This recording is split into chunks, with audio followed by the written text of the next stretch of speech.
Our programs offer many languages. Please visit suprememastertv.com/schedule.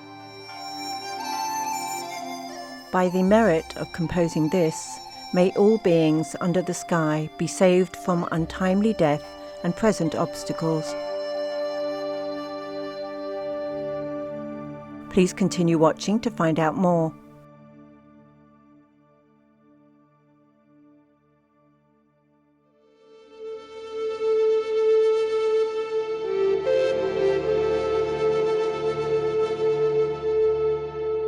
Jesu Yerang Yod, joyful viewers, is how the loving Tibetan people say a hearty welcome when greeting visitors. I am Dorje. The genuine Tibetan people wish for your continued spiritual progress in Buddha's grace and blessings.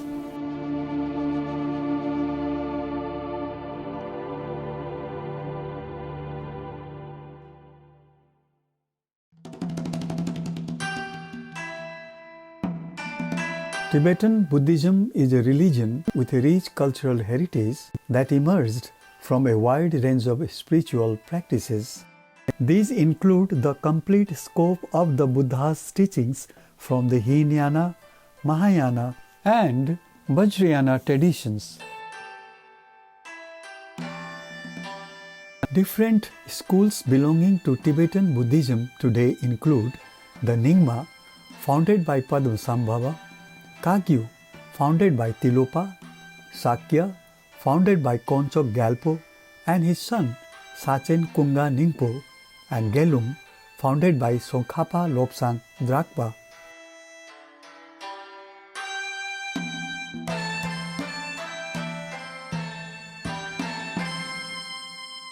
The teachings of Tibetan Buddhism focus on mindfulness of death and the ephemeral nature of life, leading to diligence in meditation and spiritual practice. Mandalas, prayer flags, and thangka paintings are visual reminders for practitioners on the path.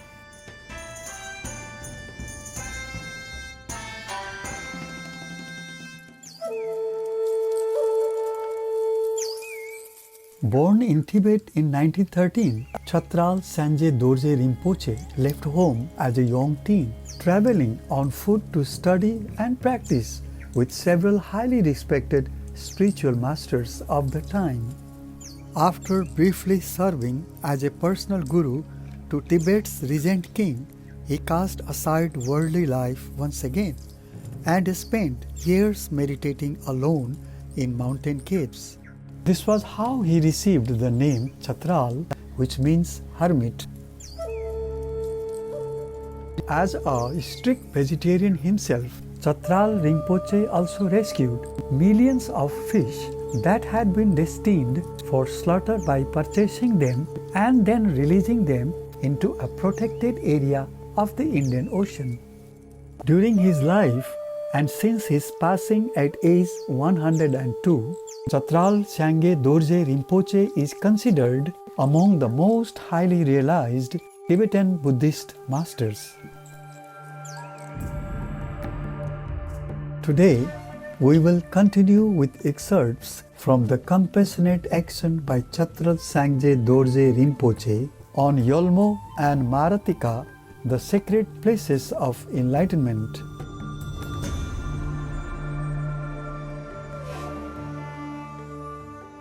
More than 1,000 years ago, through extensive and diligent practice, Guru Padmasambhava accomplished the realization of Amitabha, the Buddha of infinite life, in the Maratika cave of eastern Nepal. He also discovered other areas in the Himalayan region that are ideal for self-realization and recorded them in his hidden teachings. One such sacred place for enlightenment is Yolmo in northern Nepal. For numerous decades, Chatral Rinpoche has been teaching disciples and holding retreats in Yolmo and is the author of the following poem. The mountains rise like spiked weapons towards the sun. The mountains that lie in shadow spread like flames. In this snow-encircled broad sandy plain, Padmasambhava, and an assembly of realized beings, thinking of those in later generations, hid innumerable profound dharma treasures. All around and in every place, fragrances fill the air, plantains and other edible plants bloom in abundance without being sown. Amiable birds, waterfowl, and wood pigeons empty the mind of its weariness. Inner understanding and virtues naturally increase, benefiting the activity of path, view, and meditation. For the practitioner of Russian and Chod, there is no better place than this. This strife-free hidden land of Padmasambhava is no different than the 8 great charnel grounds of India. Surrounded by moats of water and walls of earth and rock, graced perpetually by clouds, mist, and rain, the valley is naturally sealed from the outer world.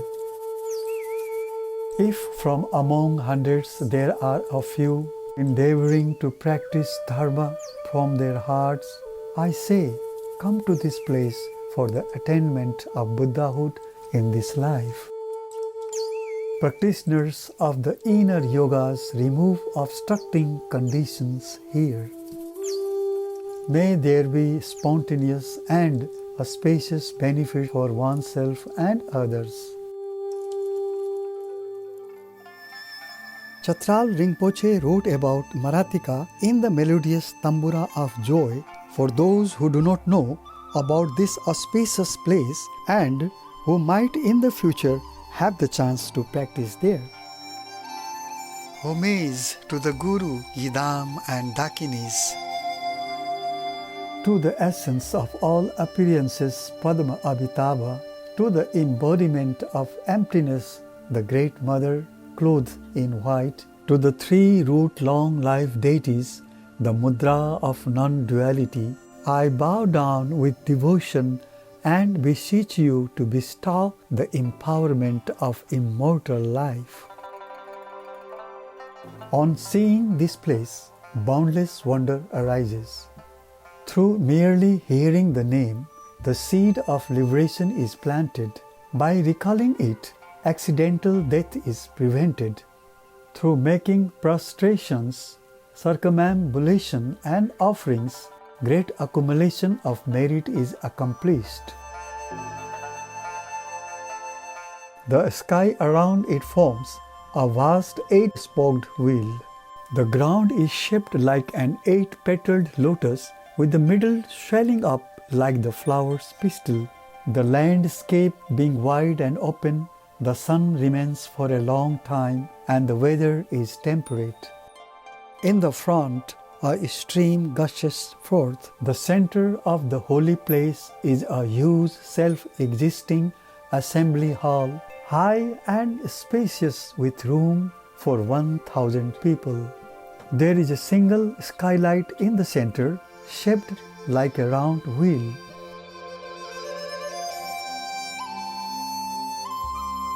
Outside, various shrubs and trees grow out of the craggy rocks. Inside the cave, innumerable images of statues, seed syllables, and hand implements of the peaceful and wrathful deities abound.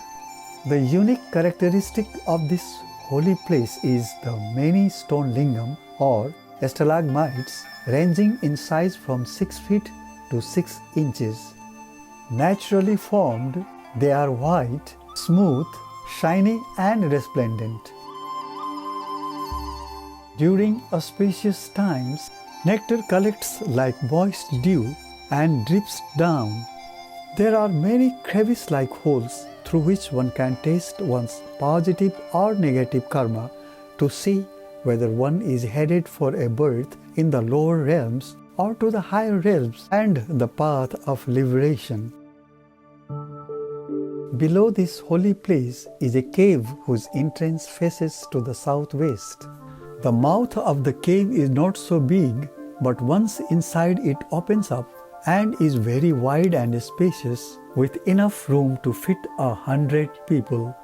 There are many symbols of the body, speech and mind of the enlightened ones, as well as hand and foot imprints of white conch and many other amazing self-arisen things. When those of fortunate karma arrive there, dew like nectar seeps out. Straight above, unobstructed, is a high vaulted skylight, making it renowned as a training place for the practice of transferring one's consciousness to a pure land. In the spacious expanse of the main cave are hosts of bats who you can't see, but who ceaselessly make the sound of the mantra of long life, or one hears the sounds of sea and broom. For all tantric practitioners who have entered the path, it is a very good place for the practice of visualizing a luminous wheel of deities and mantras. This text, which mentions only a drop from the ocean of good qualities of this holy place, was composed with the thought of benefiting others. Like a wish-fulfilling gem or an excellent vase, may it unfailingly bring all our wishes to fruition. Having been introduced to this sacred place, it is certain that we Dharma brothers and sisters who follow Guru Padma Sambhava will accumulate merit and purify obscurations by engaging in the recitation of mantras, the offering of tormas, the performing of fire ceremonies, and especially the practices of longevity here.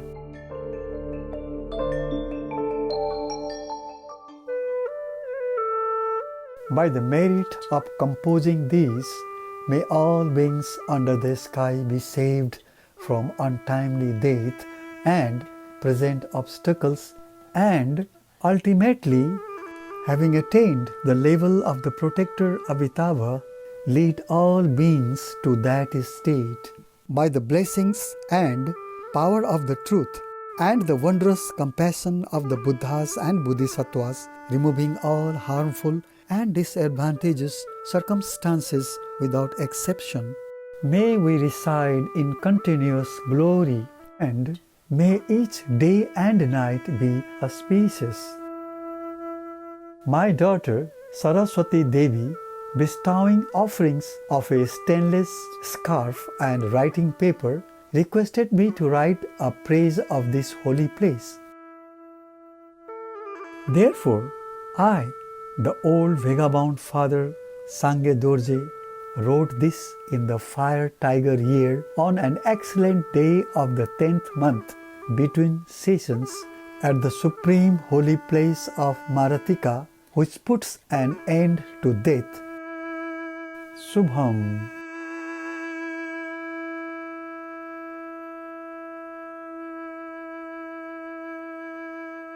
Uplifted viewers, it has been a pleasure to have your company for today's episode on Words of Wisdom. Coming up next is the story of a boy and an apple tree, right after noteworthy news here on Supreme Master Television. May your spiritual practice bring you abundant heavenly blessings. Our programs offer many languages. Please visit suprememastertv.com/schedule and suprememastertv.com/WOW. Nos programmes offrent plusieurs langues. Veuillez visiter suprememastertv.com/schedule et suprememastertv.com/WOW. Nuestros programas ofrecen varios idiomas. Visiten suprememastertv.com/schedule y suprememastertv.com/WOW. Naše programy nabízejí více jazyků. Prosím navštivte suprememastertv.com/schedule a suprememastertv.com/WOW